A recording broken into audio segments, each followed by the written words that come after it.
Ward BRS బలపరిచిన 12వ ward council అభ్యర్థిని నేను ఈ గల్లీని నన్ను గెలిపించుకుంటే సేఫ్ గల్లీ, క్లీన్ గల్లీ అండ్ హెల్తీ గల్లీగా మార్చుకుంటాను. నేను మౌలిక సదుపాయాల్లో ఎటువంటి ప్రాబ్లమ్స్ ఉన్నా నేను సాల్వ్ చేయడానికి కృషి చేస్తాను. కాబట్టి ప్రతి ఒక్కరూ కారు గుర్తుకి మాత్రమే ఓటు వేసి నన్ను గెలిపించగలరని ప్రార్థిస్తున్నాను. ఇది ఒక్కసారి ఛాన్స్ ఇవ్వండి. మాలాంటి యువతకి ఛాన్స్ ఇస్తే ఏం చేస్తామో మేము డెవలప్మెంట్ చూపిస్తాం. జై తెలంగాణ, జై జై. ప్రచారానికి వెళ్ళినప్పుడు మనకు ఓటర్స్ చిన్న కంప్లైంట్స్ ఉన్నాయన్నమాట. అంటే క్లీన్ ఉండలేదు, అంటే గార్బేజ్ క్లియరెన్స్ కరెక్ట్గా ఉండాలి. మళ్ళీ వర్షం పడ్డప్పుడు ఇంట్లోకి వాటర్ కూడా వెళ్తున్నాయంట. ఎందుకైతే అని ఇప్పుడు డ్రైనేజ్ ముట్టి కాలువలు సరిగ్గా క్లీన్ చేయకపోతేనే అవుతుంది కదా, చెత్త నిండుతనే కదా అట్లా వాటర్ బయటకు వచ్చేట్లయితే.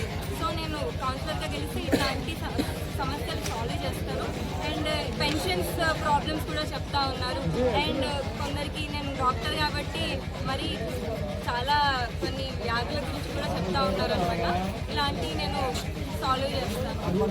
1 month ఒకసారి నేను ఫ్రీ ట్రీట్మెంట్ అంటే బీపీ అండ్ షుగర్ టెస్ట్ చేస్తాను. ఎల్లవేళ్ళ అందుబాటులో ఉంటుంది. ఈ రోజు ఆ రోజు అని కాదు, నేను కానీ నా కుటుంబ సభ్యులు కానీ ఎల్లవేళ్ళ అందుబాటులో ఉంటే మా నాన్నగారు కూడా 40 సంవత్సరాల నుంచి సేవ చేస్తున్నారు ఈ వాటికి.